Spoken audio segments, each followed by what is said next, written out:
అమ్మా నమస్తే, మీ పేరు? నా పేరు బడుగు రత్న కవిత అండి. ఈసారి ఎలక్షన్స్లలో ఏ గవర్నమెంట్ వస్తే బాగుంటుందని మీరు అనుకుంటారు ఒక మహిళగా? వైఎస్ఆర్సీపీ కాంగ్రెస్ పార్టీ. ఎందుకండి? మాకు అన్ని పథకాలు అందుతున్నాయండి. ఆ. ఏమేమి పథకాలు వస్తున్నాయి? 45 సంవత్సరాల వాళ్ళకి అమౌంట్ పడుతుందండి, అమ్మఒడి పడుతుంది, ఇళ్ళకి స్కీమ్ ఇస్తున్నారు, పెన్షన్ అంతా రెగ్యులర్గా వస్తుందండి. ఇప్పుడు రైతు భరోసా అయిపోతున్నాయి. ఇప్పుడు చంద్రబాబు గారు వస్తే ఇంతకన్నా ఎక్కువ పథకాలు ఇస్తా అంటున్నారు కదా, ఆయన కోటేస్తారా మరి ఇప్పుడు? అది లాస్ట్ టైం తన్నే చూసాం కదండి, ఇప్పుడు అవ్వలేదు కదా. అదే ఇప్పుడు జగన్ గారు చేసిన సంక్షేమ పథకాలు బాగున్నాయా, అంతకుముందు చంద్రబాబు నాయుడు గారు ఇచ్చిన పథకాలు బాగున్నాయా, ఎవరి ప్రభుత్వం బాగుంది? జగన్ గారిదే బాగుందండి. ఎందుకని అంటే ఏం చెప్తారు? చెప్తున్నాం కదండి, పథకాలు వస్తున్నాయి అని చెప్పేసి రైతు భరోసా ఇస్తున్నారు, ఈ వెహికల్ ఉన్న వాళ్ళకి అమౌంట్ పడుతుంది. స్కూల్లో ఇప్పుడు మీ పిల్లలు చదువుకునే స్కూళ్ళలో అప్పటికి ఇప్పటికి తేడా ఏం గమనించారు? తేడా ఉందండి. మెయింటెనెన్స్ నీట్నెస్లో తేడా ఉంది. ఈ అమ్మఒడి పడుతుంది, యూనిఫామ్ అదంతా రెగ్యులర్గా బాగుంటుంది. మనిషి పొజిషన్ కూడా బాగుంది ఇప్పుడు పిల్లలకి అప్పుడు మీద బాగానే ఉందండి. నమస్తే అండి, మీ పేరు? కాంట్రా చిన్నమ్మాళ్ళు. జగన్ గారి పరిపాలన ఎట్లుంది, అంతకుముందు ఉన్న చంద్రబాబు నాయుడు గారి పరిపాలన ఎట్లుంది, ఇద్దరిట్లో ఎవరు మెరుగంటారు? జగన్ గారే. జగన్ గారు. ఎందుకనండి? అంటే వింటున్నాం ప్రజెంట్. మేమైతే రీసెంట్గా 2 years బ్యాకే వచ్చాము. అన్ని పథకాలు పెట్టారు, ఇంకా అవి అమలు అవుతే బాగుంటుందని, చేతికి వస్తే హ్యాపీ. ఈ పథకాలు అయితే బాగున్నాయి. బాగుంది పేదవాళ్ళకు ఉపయోగపడుతుంది. బాగుంది, అన్నీ బాగుంది. ఇప్పుడు చంద్రబాబు నాయుడు ప్రభుత్వానికి జగన్ గారి ప్రభుత్వం తేడా ఏం గమనించారు మీరు? చంద్రబాబు అంటే అంతా మేము వేరే స్టేట్లో ఉన్నాము. ఇప్పుడు వచ్చిన తర్వాత జగన్ గారు వచ్చిన తర్వాత బాగుంది. వింటంటే ఎంత బాగుంది. అది అమలు చేతికి వస్తే ఇంకా హ్యాపీ అనమాట. పథకాలు బాగున్నాయి కానీ ఇంకా చేతికి వస్తే కూడా బాగుంటుంది, ఇంకా హ్యాపీ. అది మొత్తానికైతే మీకు జగన్ గారి పరిపాలన బాగుంది. అమ్మ నమస్తే, మీ పేరు? విజయ్ కుమారి. ఈసారి ఎన్నికలలో ఏ ప్రభుత్వం వస్తే బాగుంటుందని మీరు అనుకుంటున్నారు? జగన్ వస్తే బాగుంటుంది. ఎందుకమ్మా ఆలోచించకుండా టక్కిమని చెప్పారు? మాకంతే ఇప్పుడు ఆడవాళ్ళకి అన్ని ఫెసిలిటీ ఇస్తున్నాడు. మాకు ఇల్లు కట్ట మీద ఇల్లు తీసేస్తే ఇల్లు ఇచ్చాడు. వాటికి ఎక్కడ జగన్ అన్న ఇంటి ఎదురుగా ఉన్న ఇల్లు తీసేసారా మీకు? మాకు ఇచ్చాడు. కట్టుకోవటానికి ఇంటికి యాలవేషన్ కూడా ఇప్పించాడు. మళ్ళీ అక్కడ 1,80,000 డబ్బులు ఇప్పించాడు. అయితే అందాయి మీకు? మధ్యలో ఎవరైనా తిన్నారా లేకుంటే మీకు డైరెక్ట్గా వచ్చారా? డైరెక్ట్గా వస్తున్నాయి. ఏది విడతలుగా వస్తున్నాయి. ఏంటంటే సిమెంట్ ద్వారా కానీ రాడ్డు ద్వారా కానీ అలా వస్తున్నాయి. ఇప్పుడు చంద్రబాబు నాయుడు గారు వస్తే నేను ఇంతకన్నా ఎక్కువ మేలు చేస్తాను మీకు ఇంకా మాటలే ఆయన చేసేది ఏమి లేదు అసలు. అంతే అంటారు? ముందు చెప్పాడు, ఆయన చేశాడా? ఫస్ట్ చెప్పి ఒకటన్నా చేస్తే ఆయన ఇస్తాడు చేస్తాడని ఒక నమ్మకం అనేది ఉంటుంది. ఆయన ఈయనప్పుడు ఇంకేం చేస్తాం? అంటే ఇప్పుడు మీ పిల్లల భవిష్యత్తు కోసం నేను రావాలని చెప్పేసి ఆయన పిల్లల భవిష్యత్తులో ఏం చేయాలి? అసలు మాకు తక్కువ క్యాస్ట్ వాళ్ళని తీసి పక్కన పెట్టాడు.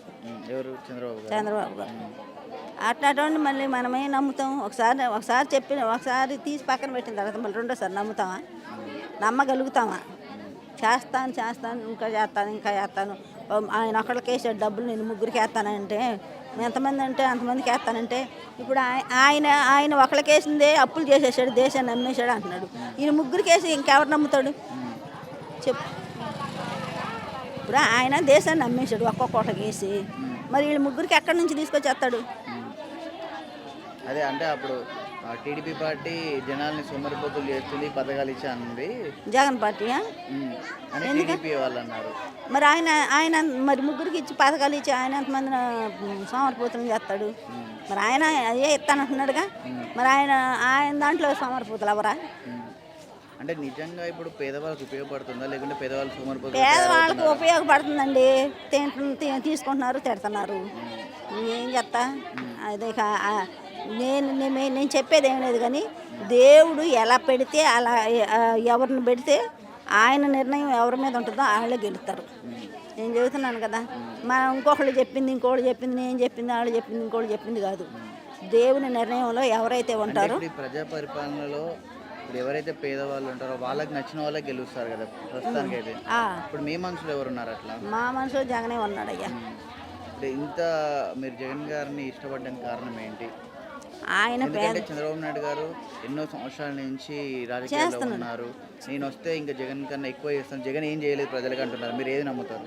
నేను జగన్ చేసిందే నమ్ముతా. నేను జగన్ చేసిన ఎందుకంటే ఆయన ఎవరినైనా సరే పేదోళ్ళనైనా దగ్గరికి తీసుకొని తల మీద చెయ్యేసి మర్యాదగా మాట్లాడతాడు. ఈయన అక్కడ దాకా ఎందుకు ఎన్ని సంవత్సరాలతో కాదు, మొన్న భోగి మంటలప్పుడు పేదోడు దగ్గరకు వస్తే చెంప మీద పెట్టి కొట్టాడు. నేను ఫోన్లో చూసాను, చంద్రబాబు ఫోన్లో చూసాను నేను. మరి పేదోళ్ళు అంటే అంత అంటరాంతనంగా అంత కఠినంగా ఉంటే మరి పేదోళ్ళు ఎట్టేస్తారు? ఇప్పుడు పేదోళ్ళ విషయంలో జగన్ గారికి చంద్రబాబు నాయుడు గారికి తేడా ఏంటంటే ఏం చెప్తారు? పేదోళ్ళని బాగా చూస్తాడు జగన్ బాబు. చంద్రబాబు పేదోళ్ళని అసలు దగ్గరికే రానీడు. అది ఇప్పుడు ఎస్సీ ఎస్టీ మైనారిటీ అందరినీ కూడా బీసీ వాళ్ళని అందరినీ కూడా హక్కున చేర్చుకునేది ఎవరు? జగనే. జగన్ గారు. చంద్రబాబు నాయుడు గారు? చంద్రబాబు నాయుడు గారు చేర్చుకోడు, మాటలు చెప్పటమే. ఏదో ఆయన రావాలని. కళ్యాణ్ గారు చంద్రబాబు గారికి సపోర్ట్. పవన్ కళ్యాణ్ అస్సలు నమ్మకూడదు. పవన్ కళ్యాణ్ ఎందుకు? ప్రగల్భాలు పలకటమే. అదేమంటే ఇప్పుడు నువ్వు నిలవాలి, నువ్వు చెయ్యాలి అనుకున్నవాడివి. నేను అది చేస్తా, ఇది చేస్తా, నా ప్రభుత్వం అయితే అని చెప్పాలి. తొడలు కొట్టి చెప్పులు తీసుకొని కొడతా, చార్లు తీసుకొని కొడతా అని మళ్ళీ క్యాస్ట్ ఫీలింగ్ తీసుకొస్తుంటే ఎవరైనా నమ్ముతారా? ఇప్పుడు అట్లా అంటే ఇప్పుడు ఆయన కూడా తిడుతున్నారు కదా, ఇప్పుడు వైసీపీ పార్టీలు ఉన్న వాళ్ళు కూడా. ఎవరిని? పవన్ కళ్యాణ్ గారిని కూడా తిడుతున్నారు కదా వైసీపీలో ఉన్న. తిడుతున్నారంటే ఎందుకు తిడతారంటే అవి అది చేస్తా ఇది చేస్తానని చెప్పట్లా. వాళ్ళని వైసీపీ పార్టీని ఒక దూసిపోతున్నాడు. ఏంటంటే చెప్పు తీసుకొడతా, చార్ తీసుకొడతా, అట్టా ఇట్టా ఎక్కడ మీటింగ్ పెట్టినా ఇవే చేస్తున్నాడు. నా ప్రభుత్వం వస్తే నేను పేదలకు ఇది చేస్తాను, పేదలే నా ప్రజలు, పేదలే నా హక్కుదారులు అని ఒక మాట అన్న మాట్లాడితే ఆయన నమ్ముతారు. అది కాకుండా ఓన్లీ తిట్టుడే పెట్టుకున్నాడు అని మీరు? తిట్టుడే పెట్టుకున్నాడు. ఇప్పుడు మీ మంగళగిరిలో ఎవరు గెలిచే అవకాశం ఉందండి? వైసీపీయా, టీడీపీయా? అయ్యా నేను ఏది చెప్పలేను, ఎందుకంటే దేవుడు ఎవరిని నిర్ణయిస్తే వాళ్ళే గెలుస్తాడు. మీ వరకు అయితే ఎవరు గెలవాలి? మాకు మాత్రం జగనే రావాలని ఉంది. మీరు మాత్రం ఫిక్స్ అయిపోయారు? నేను మాత్రం ఫిక్స్ అయిపోయాను. ఇప్పుడు 18,000 రూపాయలు 45 ఏళ్ళ వాళ్ళకి వస్తున్నాయి డబ్బులు. నాకు ఒక్క సంవత్సరమే వచ్చినాయి. అయినా నేను ఎందుకు చెబుతున్నాను, నాకు 60 ఏళ్ళు వచ్చినాయి. 60 ఏళ్ళు వస్తే నాకు రాదు. అందులో ఆయన మీద నేను గొడవట్టాక నాకు అధికారం ఏముంది? రావట్లేదు, నాకు ఎందుకు ఇట్లేదు.